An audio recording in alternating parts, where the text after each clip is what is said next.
A campaña do noso mellor en galego pon en valor marcas que etiquetan na nosa lingua.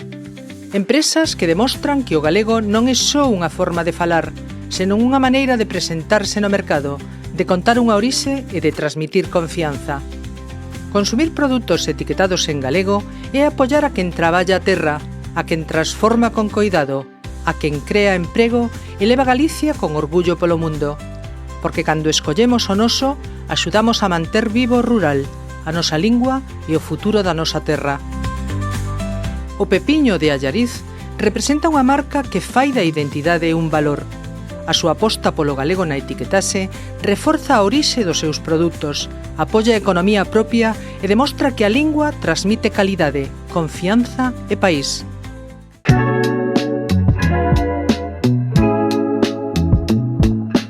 Moi pouco porque os que participábamos na construción do sindicalismo agrario á altura dos anos final dos 70 e principio dos 80, en moitos casos, como era o meu, de agricultura e gandería sabíamos moi pouco.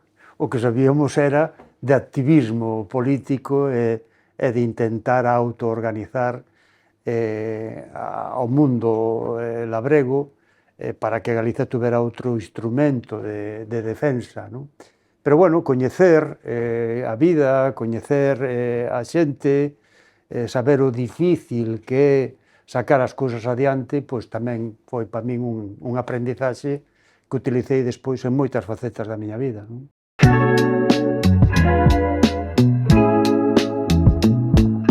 O pepiño nace porque o pepiño xa existía. O pepiño era unha antigua tenda, como eran as tendas no mundo rural galego e especialmente en Ourense.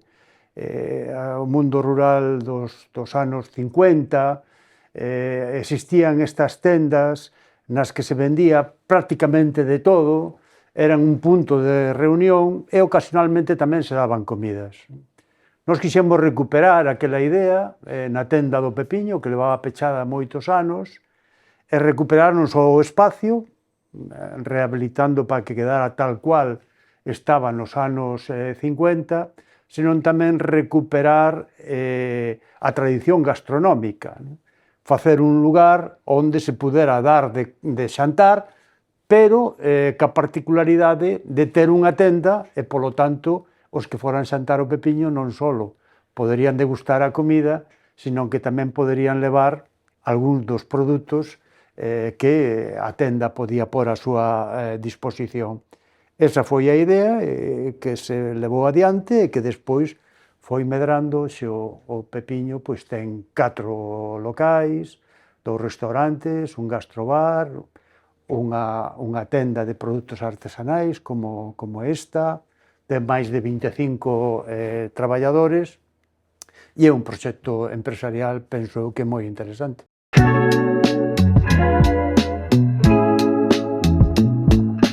En realidade, facer gastronomía en Galiza é relativamente fácil, nada é fácil neste mundo, pero é relativamente fácil porque partes dun produto de altísima calidade.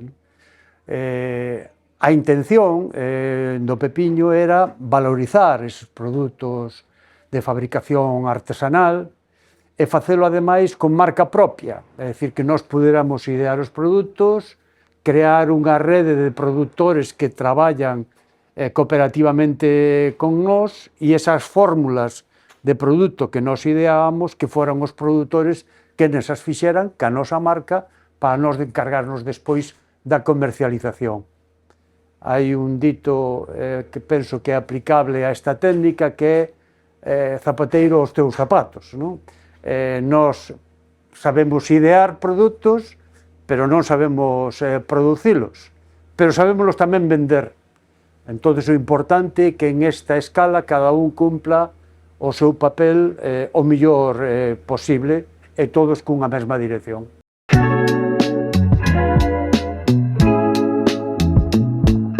Sí, temos unha rede de produtores locais que traballan con nós e que executan e sacan adiante aquelas fórmulas que nós lle trasladamos. Pois, por exemplo, Nós temos varios produtos ao redor da carne de boi.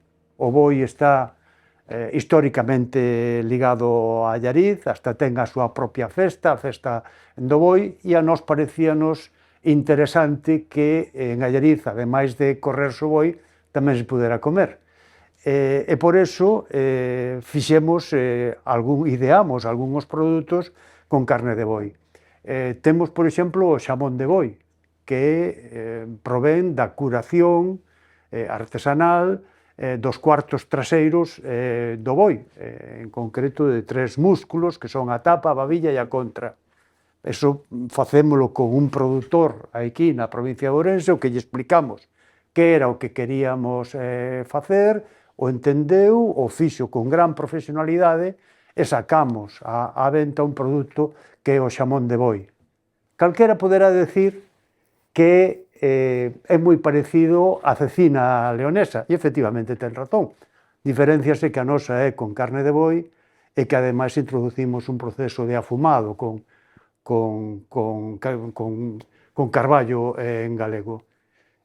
Pero como utilizamos carne de boi galego, o curamos en Galicia, damoslle o noso marchamo propio, nos pensábamos que tamén tiñamos dereito a que o noso produto tuvera un nome galego, e por iso lle chamamos xamón de boi. Moitas veces non nos damos conta de que a galeguización ou a utilización do galego nos nosos produtos non só é un proceso natural e normal, estamos en Galicia, pois falamos en galego, senón que tamén nos dá un valor de calidade e de diferenciación.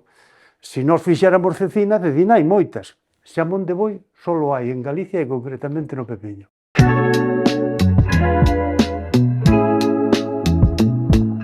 Calquera que se dedique ao mundo do mercado, sexa o que sexa, sabe que hai unha norma básica e elemental. Se tú queres vender algo, o mellor que che poda pasar é que ti sexas o único que ten ese produto.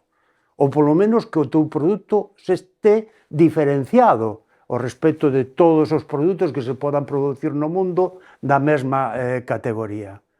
Bueno, os galegos temos a posibilidade de facer produto de calidade, pero que ademais temos a posibilidade de chamarlle con nome propio, e polo tanto temos unha ventaxa comparada no comercio.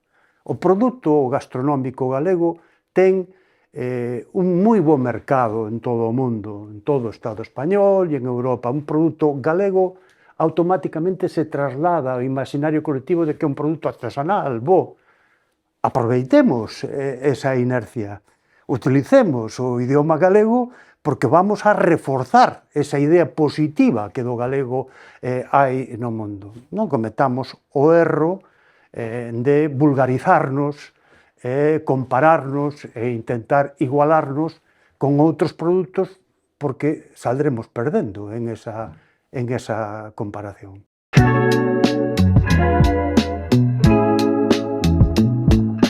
Calquer empresario que quera pôr en marcha un negocio e ten que vender un produto en Galicia e fora de Galicia, ten a oportunidade de darlle ese selo de identidade que te diferencia dos teus competidores.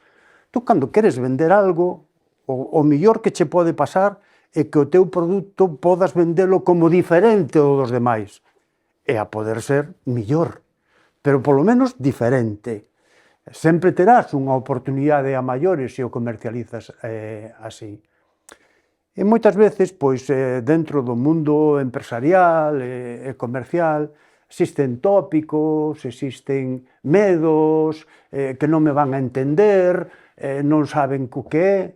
Alguén pode entender que lle vayas a vender a alguén xamón de boi e que non sepa o que é. Automáticamente, sí que o saben. E ademais estás dicindo, porque se tú vas a vender jamón en toda España, en todo o Estado español, jamón hai 3.000 jamones. Xamón só hai o teu. E polo tanto, tú estás vendendo algo diferente. A parte de bo, diferente. Creo que iso é aplicable a moitísimos produtos e a moitos ámbitos empresariais que eu penso que pouco a pouco irán perdendo ese medo, esa retención e se darán conta de que teñen unha oportunidade co idioma e ca súa utilización.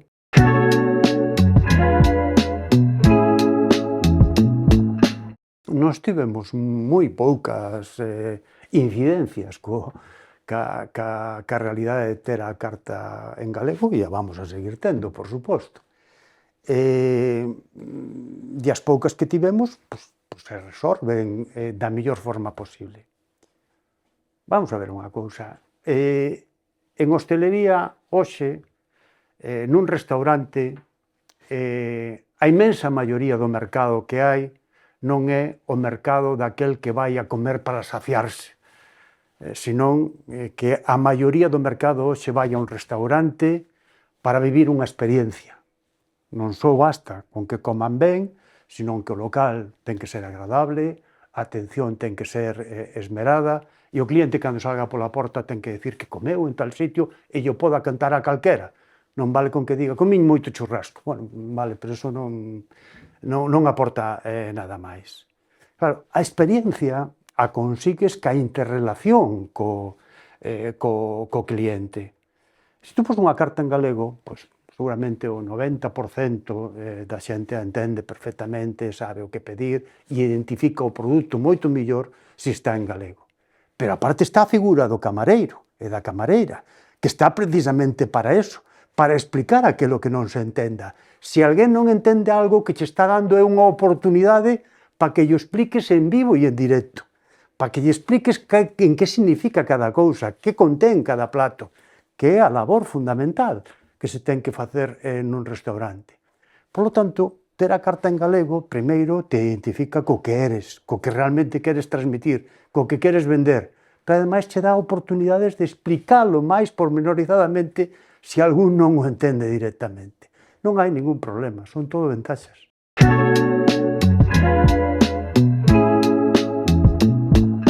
É unha maneira intelixente de facer país, é unha maneira rentable de facer país e é unha obriga moral e comercial.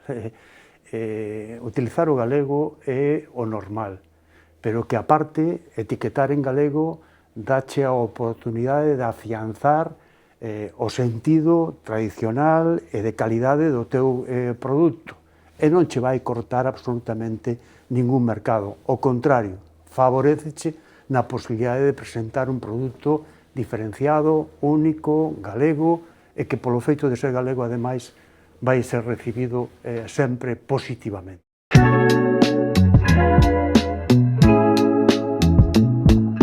A plática non está mal, sempre é boa, sobre todo se se dice algunha cousa interesante, pero non hai ningún proxecto social, ningún proxecto comercial, ningún proxecto político de país para calquera país que non parta ou que non teña que partir no que sea obrigatorio a inxección en vena de orgullo do propio. Un país que non se reconoce a sí mesmo nos seus cidadáns, os cidadáns dun país que non se reconocen a sí mesmos nos seus sinais de identidade, é un país chamado a desaparecer. E creo que non hai ninguén en Galiza, pense como pense, que este interesado en que Galiza desaparezca. Por eso, cada vez que se utiliza o idioma galego en calquera dos ámbitos da nosa vida, o que estamos facendo é unha reafirmación da nosa existencia, sin intentar pelexar con ninguén, sin considerarnos millores nin peores que ninguén, simplemente somos nós, e iso que nos fai un sitio no mundo. Sin ser diferentes non teríamos sitio no mundo, poderíamos ser calquera cousa menos galegos.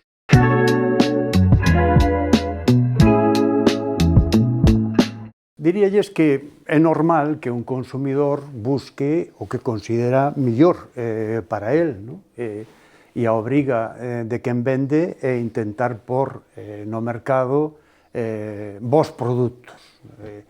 Pero diríalle ao consumidor que pense que un produto etiquetado en galego ten detrás a alguén que se tomou a molestia de que aquel produto este identificado ca terra, que ese produto teña unha trayectoria de produción mimada, e que remata finalmente cunha etiqueta que o que intenta, independentemente do idioma que utiliza ou precisamente polo idioma, o que intenta é transmitir unha autenticidade. Se alguén vai comprar unha colonia e o que fai é desabrochar o frasco e cheirala para saber se é o mellor, comprar algo que visualmente vemos que está etiquetado en galego é unha primeira garantía para decir que ese é un produto bo, un produto artesanal, un produto feito con mimo e con apego á terra. E iso sempre é unha garantía para comprar.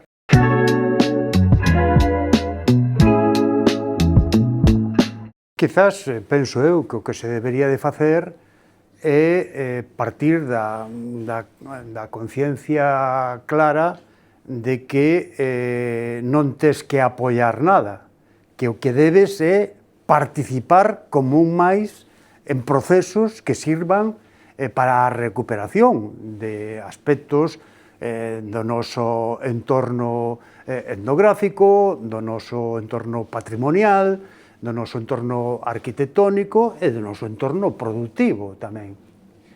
Quen non viu en Galiza unha construción arquitectónica que dentro de pouco deixará de estar a nosa imaginario colectivo, que son os pombais. Galiza está plagada de pombais no 95% dos casos derruídos. Eses pombais tiñan pombas. E as pombas eran un elemento gastronómico de primeira orde. De feito, só o comían os curas e os obispos, non? Porque eran os que tiñan os pombais e podían comer semellante plato nas épocas da fame. O Pepiño lanzou adiante unha proposta que non é só unha proposta gastronómica para ter na súa carta pichóns de pombal e podelos ofrecer aos clientes, sino que tamén participou con outros actores sociais nun proxecto que o que pretende é a recuperación arquitectónica dos pombais, pero tamén a recuperación económica, é dicir, que volva a haber pombas nos pombais e para así poder participar en un proxecto que recupera o patrimonio, pero que tamén xenera produto que despois pode ser utilizado nos restaurantes. Participar na vida da sociedade na que estás inmerso é unha obriga non só moral, sino penso que empresarial tamén.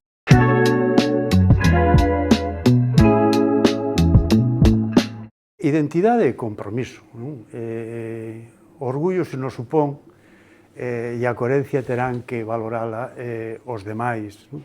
Pero, efectivamente, o Pepiño é un proxecto cargado de identidade, unha identidade que se sustenta no pasado, porque só coñecendo o pasado se pode diseñar o futuro, e nós queremos que haxa Pepiño para rato e que aumente, que teña máis locais e que a experiencia se poda reproducir en moitas partes.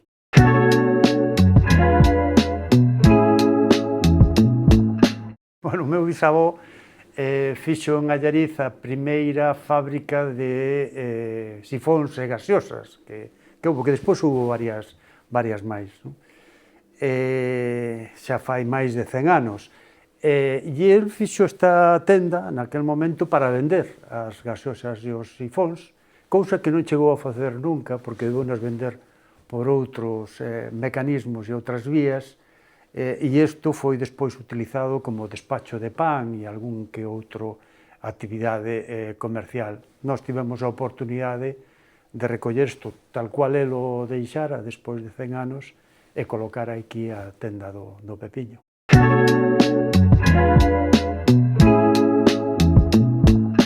Todos os que traballamos, o Pepiño, a empresa hoxe ten 25 traballadores, non? E todos aportamos a nosa idea, incluso a empresa fixo no pasado ano un relevo xeneracional moi importante que a veces é difícil de facer, e eu vendín as miñas participacións para que haxa unha unha nova fornada de dirixentes que siga con esta labor. Todos aportamos a nosa idea e teríamos feito máis produtos, pero aínda non tivemos tempo. Todo se andará. Todos son produtos que non pretenden ser ningún invento raro e extraño que sexa preciso explicar, senón que recuperando a tradición popular puxemos en marcha produtos que xa existían, pero co noso sello especial, ca nosa forma de construílos dun xeito tamén particular e, por suposto, co noso nome en galego.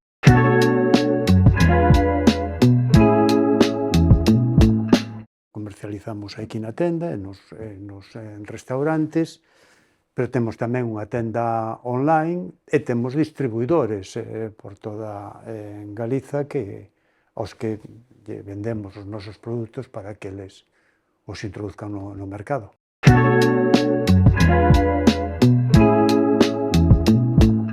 A poboación no rural se asentará e existirá na medida en que haxa actividade económica no rural. Nadie vive nun sitio no que non poda vivir con normalidade. Polo tanto, todo proxecto que xenere emprego, que xenere actividade económica no mundo rural é un paso que damos para que o mundo rural siga existindo.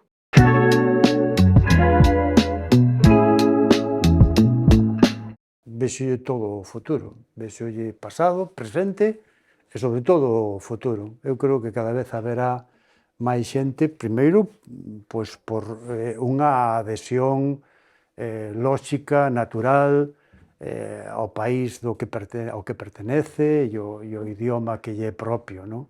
Pero tamén por unha visión comercial e empresarial, porque cada vez haberá máis empresarios que se den conta de que etiquetar en galego non só non é ningún problema, sino que é un factor positivo que suma ao teu proxecto de comercialización dos teus produtos.